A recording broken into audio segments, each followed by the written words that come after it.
The Zereshk berry pulao, one of the most popular rice, meat and berry preparations.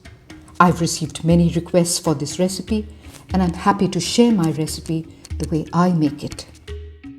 The Zereshk berry is the dried fruit of the berberry shrub, used in a wide variety of Persian dishes. It's a little acidic and tart in flavor if eaten just as it is. To make this pilaf, along with these little gems of berries, we're using long-grained basmati rice and saffron. The saffron needs to be processed.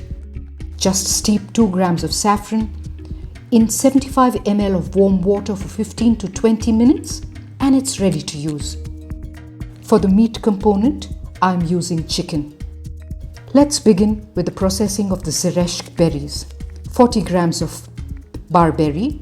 In goes in 100 ml of water, 25 grams of sugar, 1 teaspoon heaped with ghee, and 3 teaspoons of the processed saffron and water. Sugar, saffron, and ghee complement the tart acidic flavor of the Zereshk berry, making it refreshingly delicious as it cooks. Boil this mixture for 10 minutes or till the liquid is reduced by half. Once it is done, keep it aside. Take 500 grams of chicken. I'm adding in 2 teaspoons of salt, a generous crack of black pepper, 20 grams of ginger garlic paste, 1 teaspoon of ghee, and I massage this into the chicken to build flavor. In a pan, I add 1 tablespoon of oil, 30 grams of butter. Heat it, allow the butter to melt, and in goes the marinated chicken pieces. Sear the pieces for 5 minutes, turning it as it browns. Once it is lightly browned, remove it and keep it aside. In the same pan, I'm adding in 2 tablespoons of ghee, 1 tablespoon of whole garam masala spices comprising of peppers, coriander seeds, cumin and fennel. I also add 4 to 5 green cardamom, 1 black cardamom, 1 star aniseed, 1 stick of cinnamon, 2 bay leaves. I add in 200 grams of chopped onion and saute it brown. Once it is lightly brown, I add in 150 grams of diced tomatoes, 100 ml of tomato puree. Cook this mixture for 7 to 8 minutes till this mixture is cooked out, begins to release fat. We are bunawing this masala.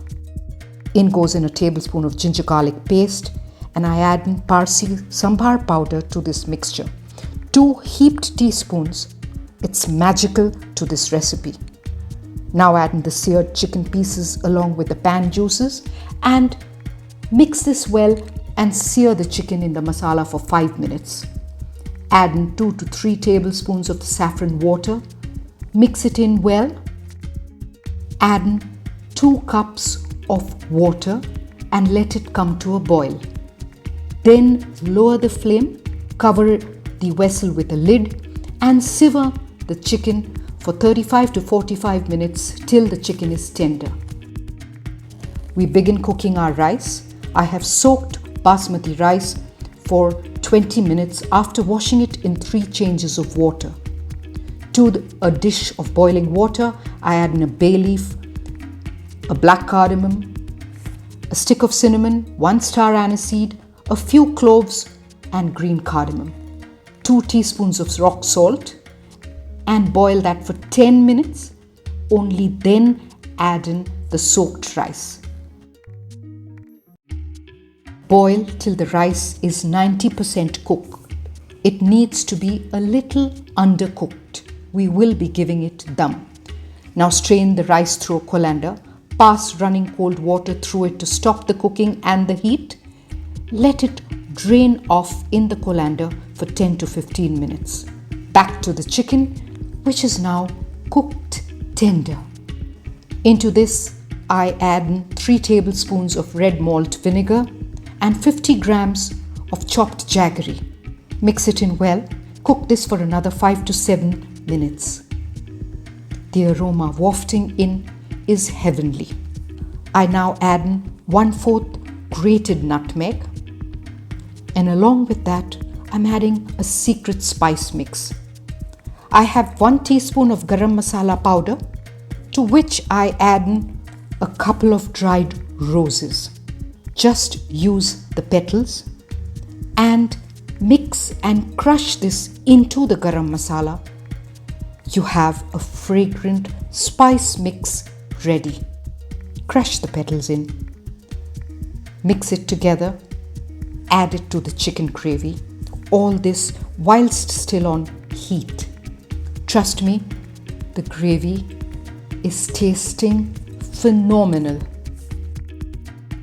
A handful of chopped fresh mint, and we're ready to start layering our pilaf. I'm using a thick bottomed pan, handi, and layering that with banana leaves. Some ghee at the base. This is the first step to layering a dum pulao. On top of the ghee, add in the chicken pieces along with the coating gravy. Top that with the slightly undercooked rice. Top it with the remaining saffron liquid. And now for the processed Zereshk berries. Top that along with the processing liquid on top of the rice. A small capful of rose water. 2 to 3 teaspoons of ghee. A pulao needs to be moist, juicy, and richly fragrant. Do not shy away from using this ghee. Top the rice with another sheet of the banana leaf and cover the entire top of the vessel with a foil sheet. Place this covered container on a tawa on a high flame for the first 5 minutes. Then lower the flame and let the rice steam up for 25 minutes for the dum to build. 30 minutes later, our Zereshk berry pulao is a feast fit for the kings. The way to get to this is to start cooking. Come, let's eat.